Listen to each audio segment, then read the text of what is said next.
Mr. Murdoch, I believe you want to share with this inquiry some ideas about the future of press regulation, but quite narrowly, I think, in the context of your concerns about the internet. Is that right?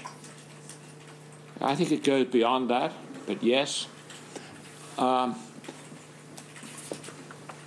would say that the laws that you've seen enforced in the last few months, the consequences are still being felt, are perfectly adequate. It's been a failure of enforcement of the laws. By us, it may be going on other papers, I don't know.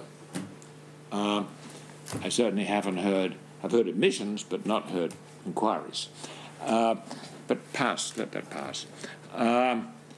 You said that I had, at the very beginning, a great, and I should have corrected you, understanding of technology. I don't. I am not a technologist. I can't write computer code or anything like that. But the fact is that the internet came along, slowly developed as a source of news, and now is absolutely in our space. And I think it's been responsible for lots of circulation. I don't know, I should ask the judge. This inquiry, I presume, is for the press in this country, not just the press in Fleet Street. We're seeing everybody under extreme pressure. We're seeing only this week an announcement of 3 newspapers ceasing publication as dailies and becoming weeklies at a high price. Now, there's a reason for that. There's a disruptive technology. Certain things can be done, I think, to control the major players. But in the long run, it is just too wide. People can send their blogs from Beijing or from the Cayman Islands, and whatever you do, you can't regulate that. I think you have a danger of regulating, putting in regulations in place, which will mean there'll be no press in 10 years to regulate. And I honestly believe that newspapers and all they mean, mistakes and qualities, are a huge benefit to society. What we have here, and I take some, I don't want to sound boastful, some credit for it. The industry was on its knees before the craft unions and with 20 years behind the rest of the world, and I took a very unpleasant and painful strike for a year. And as a result, every newspaper has had a very good run. It's coming to an end as a result of these disruptive technologies. And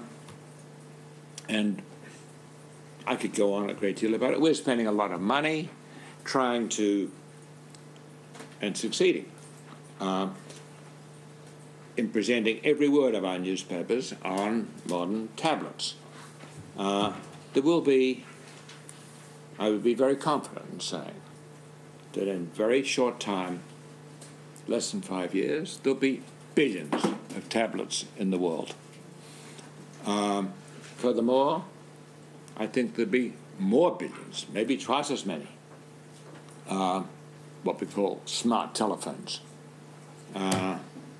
Already some of our newspapers, but other people present the news on a smart telephone. Now, there's very little cost of entry in that. There's great costs of entry in newspapers.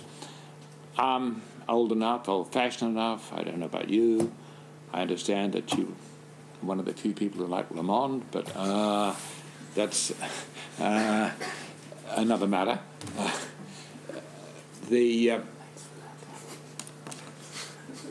You also paid a very nice compliment to the Times. I'm repeating a private conversation, I'm sorry.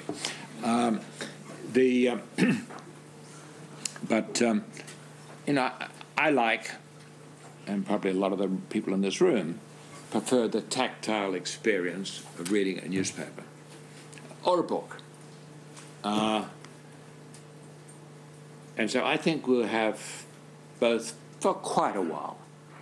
Certainly 10 years, some people say 5, I'd be more inclined to say 20, but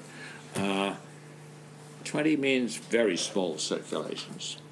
And the day will come and we'll just have to say, look, it's not worth it. We can't afford all the trucks, we can't afford all the huge presses, and so on. And we'll be purely electronic. Now, as I say, privacy, if you have a telephone, if you have my telephone number of my iPhone, you could find out, if you're here in London, or wherever you may be, you could find out wherever I was, anywhere in the world, any time of the day, within 10 feet. Because it has in it, and I think the tablets do, I'm not sure, a little chip worth $3 or $4, called a GPS. Now, as far as the press goes, it's only part of it. It's used for industrial espionage, it's used for law enforcement, and it's not going to go away. Particularly industrial espionage, which is conducted internationally.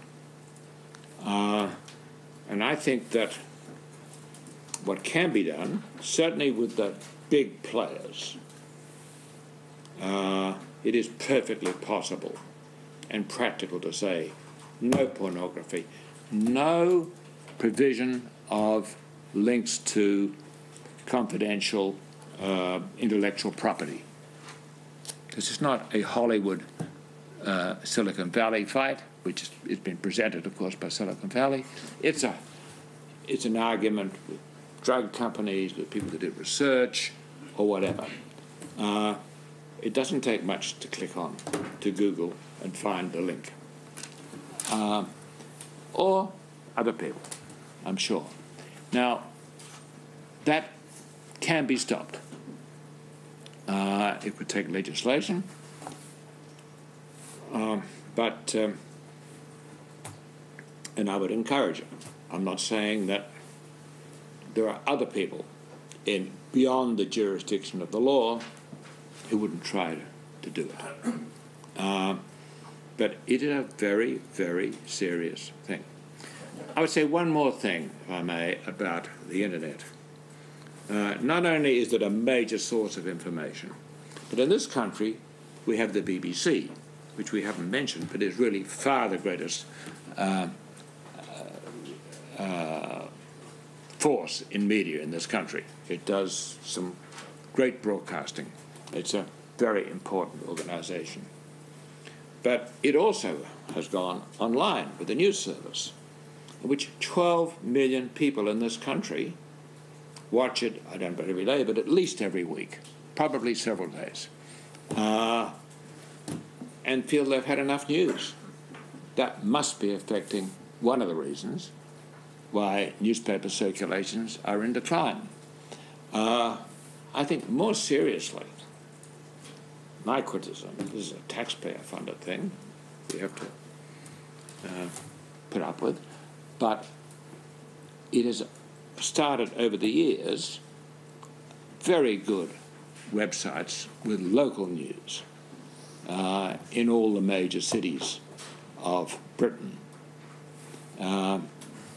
Those newspapers depended almost entirely, or very largely, on their classified advertising. That went to the Internet. You can't do anything about that. There were specialist employment sites, real estate sites, car sales, etc. But